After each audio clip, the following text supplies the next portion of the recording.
दोस्तों welcome to Majid गरा YouTube channel. Mobile phone repairing course की अगली वीडियो के साथ आपकी खिदमत में हाज़िर हूँ। दोस्तों इस वीडियो के अंदर हम चाइना कीपैड मोबाइल फ़ोन की एलसीडी को तब्दील करने का तरीक़ाकार सीखेंगे। तो दोस्तों जहाँ पर हम समझते हैं आज के स्मार्टफ़ोन का ज़माना है, हर बंदा स्मार्टफ़ोन यूज़ करता है, वहाँ पर दोस्तों कीपैड मोबाइल फ़ोन यूज़ करने वाले लोगों की तादाद बिल्कुल भी कम नहीं है। बहुत बड़ा एक तबका है जो कीपैड मोबाइल फ़ोन इस्तेमाल करता है। बाज़ का तो हमारे पास फ़ीचर फ़ोन जो है बहुत ज़्यादा आते हैं, इवन के स्मार्टफ़ोन से भी ज़्यादा आते हैं। तो चूँकि दोस्तों ये जो फ़ीचर फ़ोन है, कीपैड मोबाइल फ़ोन है, इनकी सबसे ज़्यादा जो टूटती है वो इनकी एलसीडी है। एलसीडी का काम हमारे पास बहुत आता है, तो इसलिए मैंने सोचा कि एक ट्यूटोरियल जो है इसकी एलसीडी चेंज करने पर भी होना चाहिए।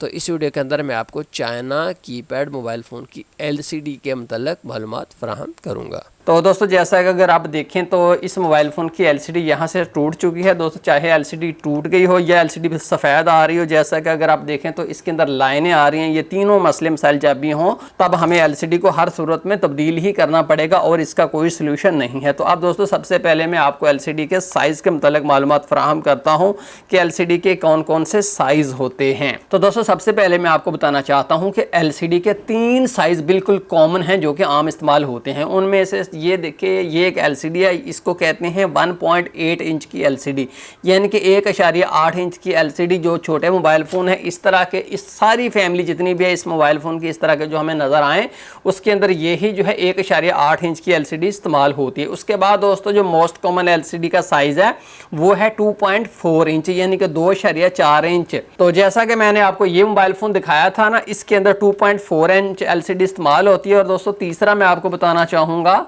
तीसरा है दोस्तों 3 इंच का डिस्प्ले। जैसा कि अगर आप देखें तो ये 3 इंच का डिस्प्ले, 3 इंच, 1.8, 2.4 एंड 3 इंच, ये 3 साइज़ ही कॉमन है। इसके अलावा और कोई साइज़ जो है वो कॉमन नहीं है। इसके अलावा मैं बताना चाहूँगा कि कुछ नोकिया की एलसीडी हैं, जैसा कि 1 इंच की एलसीडी, 2 इंच की एलसीडी, 2.4 इंच की एलसीडी। तो नोकिया की तो आपको मॉडल के हिसाब से मिल जाती है, आप शॉपकीपर को जाकर जो मॉडल लोगे उसके हिसाब से वो दे देगा।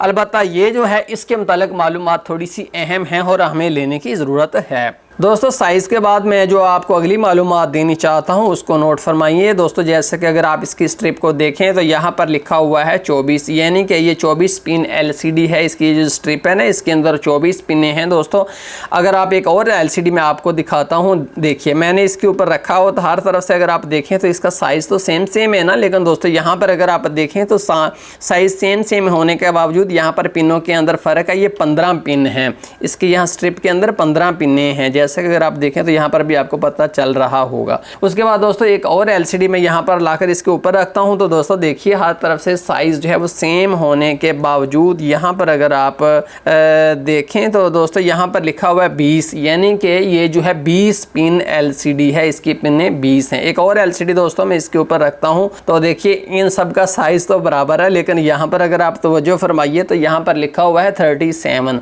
यानी कि ये 37 पिन एलसीडी है, इसके अंदर 37 पिनें हैं। तो दोस्तों दूसरी बात आपने ये नोट फरमा ली कि एलसीडी का साइज़ एक होने के बावजूद उसकी स्ट्रिप के अंदर मुख्तलिफ पिनें आती हैं। तो दोस्तों जैसा कि अगर आप देखें ना, मैं आपको बता दूं, तो जैसा कि अगर फ़र्ज़ कर लीजिए दोस्तों आपने 24 पिन एलसीडी रिप्लेस करनी हो, तो ये एलसीडी है, मेरे पास 24 पिन है। तो ये एक और एलसीडी मैं आपको दिखाता हूँ, इसके अंदर भी 24 पिनें हैं। अगर आप इनको ऊपर नीचे रखें तो साइज़ भी बराबर है और पिनें भी एक जैसी हैं। लेकिन दोस्तों ये जो एलसीडी है इसके ऊपर लिखा हुआ है C251 वर्जन है और इसके ऊपर अगर आप देखें तो R550 वर्जन है। तो अब तीसरी बात आपने नोट फरमा ली कि एलसीडी का साइज़ एक जैसा और पिनें एक जैसी होने के बावजूद भी उनके वर्जन के अंदर फ़र्क हो तो वो एक की जगह दूसरी नहीं चलती। एलसीडी का साइज़, उसकी पिनें, उसका वर्जन सब कुछ मैच होगा तो ही चलेगी। अब इसकी जगह ये नहीं चलेगी, उसकी जगह ये नहीं चलेगी, अगरचे पिनें और हर चीज़ सेम है, लेकिन वर्जन के अंदर दोस्तों फ़र्क है। अब क्यों नहीं चलती? क्योंकि जब डेटा पीछे से आ रहा होता है CPU की तरफ से एलसीडी को, तो उसके अंदर जो एल्गोरिदम होता है, एलसीडी को भी उसी एल्गोरिदम को फॉलो करना चाहिए, तभी एलसीडी LCD चलती है, अगर उसके अंदर कोई और प्रोटोकॉल है तो वो LCD वहाँ पर बिल्कुल भी नहीं चलेगी। ये तो दोस्तों हो गई तीसरी बात। अब मैं यहाँ पर आपको LCD रिप्लेसमेंट के हवाले से थोड़ा सा कन्फ्यूजन में मैंने डाल दिया, लेकिन इंशाल्लाह कन्फ्यूजन को क्लियर करूँगा, ऐसे मैं आपको नहीं छोड़ूंगा। जैसा कि अगर आप देखें तो ये मेरे पास एक मोबाइल फ़ोन है आईटेल का, तो हमने इसकी LCD नहीं लगानी है, तो हमने कैसे करना है। सबसे पहले दोस्तों आपने इसका बैक कवर उतारना है, उसके बाद आपने इसकी बैटरी भी निकाल देनी है। सिमें बेशक इसके अंदर ही रहें, कोई मसला नहीं है। उसके बाद आपने इसके सारे के सारे पेज खोलने हैं। सारे के सारे पेज खोलने के बाद आपने मोबाइल फ़ोन को यूँ अपने सामने रखना है। जैसा कि अगर आप देखें तो ये आपको निशान नज़र आ रहा है ना, दो छाबड़े से हैं, एक पीछे वाला या आगे वाले इसके केसिंग का हिस्सा। तो आपने इन दोनों के दरमियान कोई भी कटर जो है डालकर इसको थोड़ा सा इनके दरमियान फासला डाल लेना। ये देखिए इतना सा फासला डालिए। अब इसके अंदर ये आपने अपना नाखून फंसा कर ये लीजिए, आगे से आगे चलते जाइए। उसके बाद आप इसको साइड पर कर दीजिए। अब दोस्तों उसके बाद आपने किसी भी कटर से या एहतियात से इस LCD को ऊपर उठाना होता है। बाज़ कभी नीचे से जो है जुड़ी होती है, तो इस चीज़ को भी आपने जो है ख़त्म करके यहाँ से इसको उठाना है। उसके बाद दोस्तों आपने ये जो इसके ऊपर एक कवर सा होता है, इस चीज़ को भी आपने यहाँ से रिमूव करना है। पीछे को आपने एहतियात से कर देना, LCD को अपने पकड़ कर रखना है। इस चीज़ को आपने यूँ पीछे को कर देना है। ये लीजिए, ये पीछे को मैंने कर दिया, इसको यूँ नीचे को मैं दबा देता हूँ। अब LCD को मैंने इस तरह अपने सामने रख लेना है। और उसके बाद दोस्तों आपने क्या करना है, ये जैसा कि अगर आप देखें एक बैंड ट्वीज़र है ना, इससे आपने यहाँ से स्ट्रिप को यहाँ से पकड़ लेना है। ये देखिए पकड़ लिया इस तरफ से मैंने। उसके बाद दोस्तों आपने अपना सोल्डरिंग आयरन लेना है। सोल्डरिंग आयरन की जो बिट है ना, आगे से टिप है दोस्तों, ये इसकी जो है इस तरह से जैसे IS वाली बिट होती है, थोड़ी सी टेढ़ी ये होनी चाहिए या होनी चाहिए टाइप K की बिट। ये दोनों ही आपके पास जो भी इनमें से होगी काम चल जाएगी। जो बिल्कुल सीधी टिप है ना, वो सही काम नहीं करती। इस तरह की बेंड हुई होनी चाहिए ताकि हीट अच्छी ट्रांसफ़र हो। उसके बाद अगर आप देखें तो ये स्ट्रिप है और ये PCB है, इन दोनों के आपने दरमियान में आपने रख देना है और आपने यूँ इसके ऊपर थोड़ा थोड़ा सा हिलाते जाना है और उसको उठाते जाना है। ये देखिए स्ट्रिप को मैं ऊपर उठाता जा रहा हूँ, मैंने बिल्कुल जोड़ के ऊपर, ये स्ट्रिप है ये PCB दोनों के जोड़ के ऊपर रखा हुआ है और मैं थोड़ा आगे पीछे इसको करता जा रहा हूँ और पीछे से मैं ट्वीज़र से उसको उठाता जा रहा हूँ। ये देखिए LCD यहाँ से जो है कामयाबी से उतर चुकी है। अब यहाँ पर अगर आप देखें ना तो सब पॉइंट्स जो है इनके ऊपर सोल्डर मौजूद है। आपने क्या करना है कि इनको यूँ यूँ यूँ यूँ यूँ यूँ करके ना सारे के सारे सोल्डर को हमवार कर देना। ये देखिए उसके बाद दोस्तों आपने कोई साफ़ कपड़ा लेना है और उसके बाद आपने लेना है मोबाइल फ़ोन सफाई वाला केमिकल। ये देखिए इसके ऊपर मैंने डाल दिया कपड़ा, जो है टिशू है जो भीग चुका है। उसके बाद मैं यहाँ से इन पॉइंट्स के ऊपर अच्छे तरीके से मैंने इसको फेर देना है। इन पॉइंट को साफ निकालना है। जैसे अगर आप देखिए कितना काला कपड़ा हो गया। अच्छा जी, इतना दोस्तों जब आपने कर लिया उसके बाद अगला स्टेप पता क्या है, वो है कि आपने एक शेविंग ब्लेड लेना है। शेविंग ब्लेड लेकर यहाँ पर इन पॉइंट्स के ऊपर रखना है और बस इतना सा आपने इस पॉइंट्स के ऊपर फेर देना है। उसके बाद ये जो LCD में ऊपर से उतरी होती है इसको यहाँ पर रख के इसके ऊपर मैं चढ़ा लेता हूँ रबड़ चढ़ाने के बाद मैं इसको ले जाता हूँ शॉपकीपर के पास। मैं शॉपकीपर को कहता हूँ कि यार ये मुझे LCD चेक कर दो। तो वो जो LCD बेचने वाला होता है वो मुझे LCD एक चेक करके दे देता है, तो मैं इसको घर आकर सोल्ड कर लेता हूँ। अच्छा, लेकिन मैं यहाँ पर आपको बताता हूँ कि इसको चेक कैसे करते हैं। अब जब LCD आपने नई ली तो अब आपने क्या चीज़ें उसकी मैच करनी है। दोस्तों सबसे पहले जब आप नई LCD ली आपने तो दोनों के एक दूसरे के ऊपर रखना है। उसके बाद आपने देखना है कि क्या जितनी पहली LCD है दूसरी भी उतनी है, दोनों का आपने साइज़ जो है मैच करना है, साइज़ मैच होना चाहिए। ये है पॉइंट नंबर 1। ठीक है जी। दूसरा पॉइंट दोस्तों देखिए, दूसरा पॉइंट ये है कि ये जो स्ट्रिप है इनको भी आपने मैच करना है कि क्या जितनी पिन्ने इस स्ट्रिप के अंदर है उतनी ही उसके अंदर है, क्या दोनों के अंदर कोई फ़र्क तो नहीं। अगर फ़र्क हुआ तो फिर कोई फ़ायदा नहीं आगे चलने का। जैसा कि अगर आप देखें तो इस पहले वाली के अंदर भी 37 लिखा हुआ है, तो 37 पिने। अगर आप इसको नई वाली को भी देखें तो यहाँ पर भी 37 लिखा हुआ है, दोनों के अंदर 37 पिने हैं। ये बात मैच होगी। तीसरी आपने मैच ये करनी है कि क्या जिसका स्ट्रिपें एक दूसरे के सामने हैं, कोई आगे पीछे तो नहीं। मतलब ये जब LCD आप एक दूसरे के ऊपर रखते हो इसको मैच करते हो, फ्लेक्स को यहाँ से दबाते हो, तो क्या आप देखते हो कि जहाँ पर एक के पॉइंट आ रहे हैं दूसरी के पॉइंट भी उसके बिल्कुल सीध में आ रहे हैं, कहीं पर आगे पीछे तो नहीं आ रहा। अगर आगे पीछे हो रहा है तो कोई फ़ायदा नहीं इससे आगे चलने का, प्रोसेस फेल हो गया। अब मैं जल्दी से रिपीट कर देता हूँ। सबसे पहले आपने साइज़ मैच करना है, दूसरे नंबर पर आपने पिने मैच करनी है कि अगर जिसकी 37 है उसकी भी 37 होगी, इसकी 24 उसकी भी 24, और तीसरे नंबर पर आपने मैच करना है कि हर पिन जो है दूसरे के बिल्कुल सामने आ रही है, कोई आगे पीछे स्ट्रिप तो नहीं आ रही। ये तीन ही चीज़ें आपने मैच करनी है।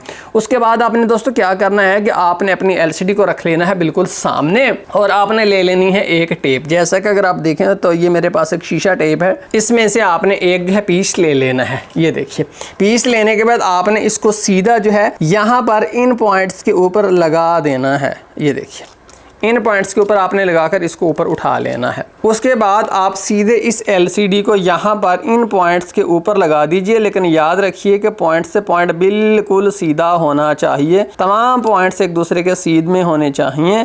तो ये देखिए, टेप की मदद से ये नीचे यहाँ पर बैठ चुका है। जैसा कि अगर आप देखें तो ईच पॉइंट जो है वो हर एक पॉइंट दूसरे के सामने है, और ज़्यादातर एरिया ये आपस में कवर कर रहे हैं, टच हो रहे हैं। उसके बाद यहाँ पर दो प्रोसेस हैं, जो आपका दिल करे, चाहे आप यहाँ पर अपनी उंगली रख लीजिए, चाहे आप यहाँ से, ये देखिए रेजर है जो बच्चे यूज़ करते हैं ना नर्सरी वाले, वो रेजर है। अच्छा जी, अब उसके बाद दोस्तों हमने इसके अंदर बैटरी डालनी है। बैटरी डालने के बाद ये जो रेजर है इसको यहाँ पर इन पॉइंट्स के आपने ऊपर रख लेना। बेशक आप यहाँ पर रेजर ना रखें, अपना हाथ भी रख लें तो भी कोई मसला नहीं। ये देखिए, रेजर यहाँ पर मैंने रख दी, और उसके बाद दोस्तों हमने यहाँ से पावर बटन इसका दबा देना है।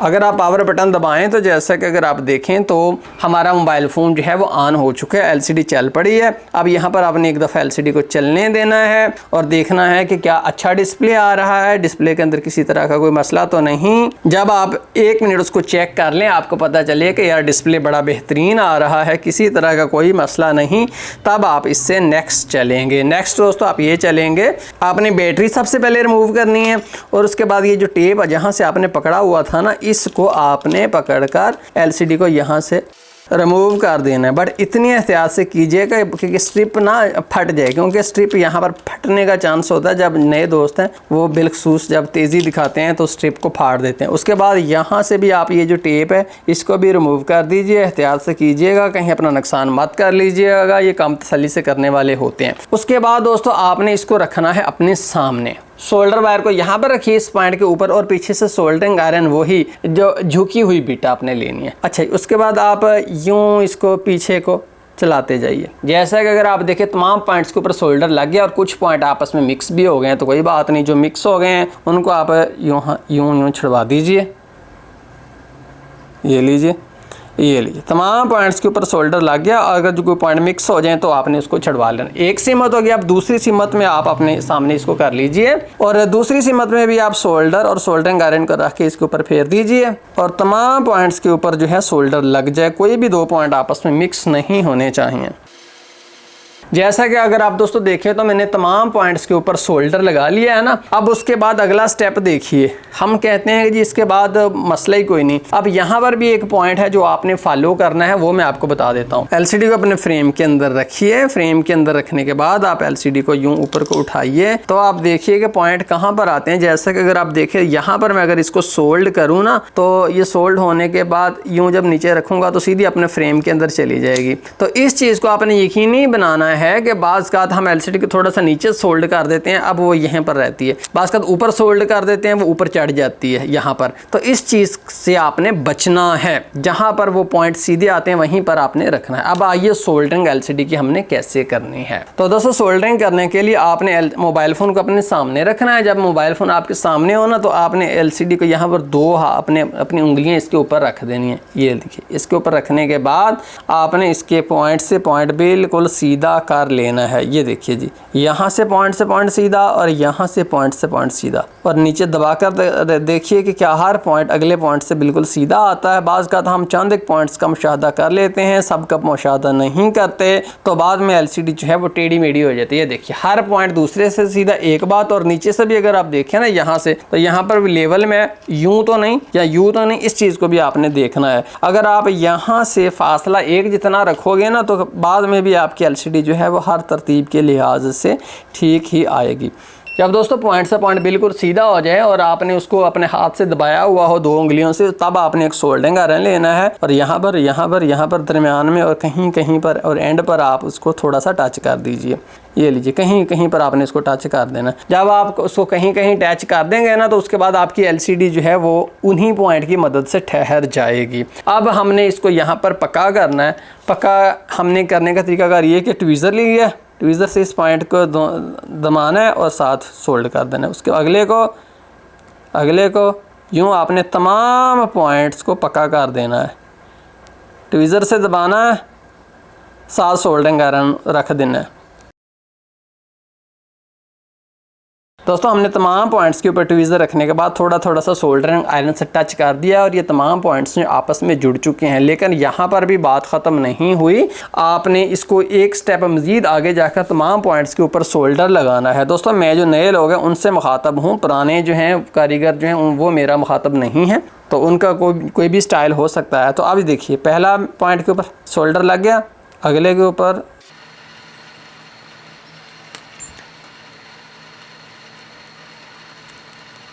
दोस्तों हमने तमाम पॉइंट्स के ऊपर सोल्डर लगा लिया। उसके बाद आपने वही टिश्यू लेना है, इसके ऊपर क्लीनिंग वाला केमिकल डालना है। याद रखिएगा केमिकल LCD के अंदर ना चला जाए। उसके बाद आपने यहाँ से पीछे को इन पॉइंट को साफ़ करना है।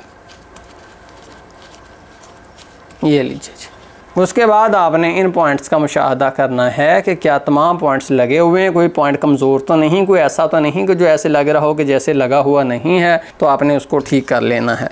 उसके बाद दोस्तों जैसा कि अगर आप देखें तो मेरे पास एक सफ़ेद टेप है, इसमें से मैंने एक पीस लेना है और यहाँ पर मैंने इन पॉइंट्स के ऊपर इसको लगा देना है। इस पॉइंट्स के ऊपर दोस्तों लगाने का मकसद ये होता है कि पानी इन पॉइंट्स के अंदर ना जाए, क्योंकि पानी अगर चला जाए अंदर तो वो ख़राब कर देता है। उसके बाद आपने इस LCD को यूँ पीछे को अपने फ्रेम के अंदर जो है बैठा देना। ये देखिए अपने फ्रेम के अंदर 100% ठीक बैठ गई ना। आप जनाब बैटरी डालिए और ऑन कीजिए। हमारा मोबाइल फ़ोन चल गया है। अब हम इसको बंद कर देंगे। तो दोस्तों ये था किसी भी मोबाइल फ़ोन की LCD को रिप्लेस करने के हवाले से हमारी आपको मालूमाती वीडियो। मुझे उम्मीद है कि आपकी मालूमात में इजाफा हुआ होगा। बहुत शुक्रिया दोस्तों माजिद ग्रा यूट्यूब चैनल देखने का। अल्लाह हाफिज़।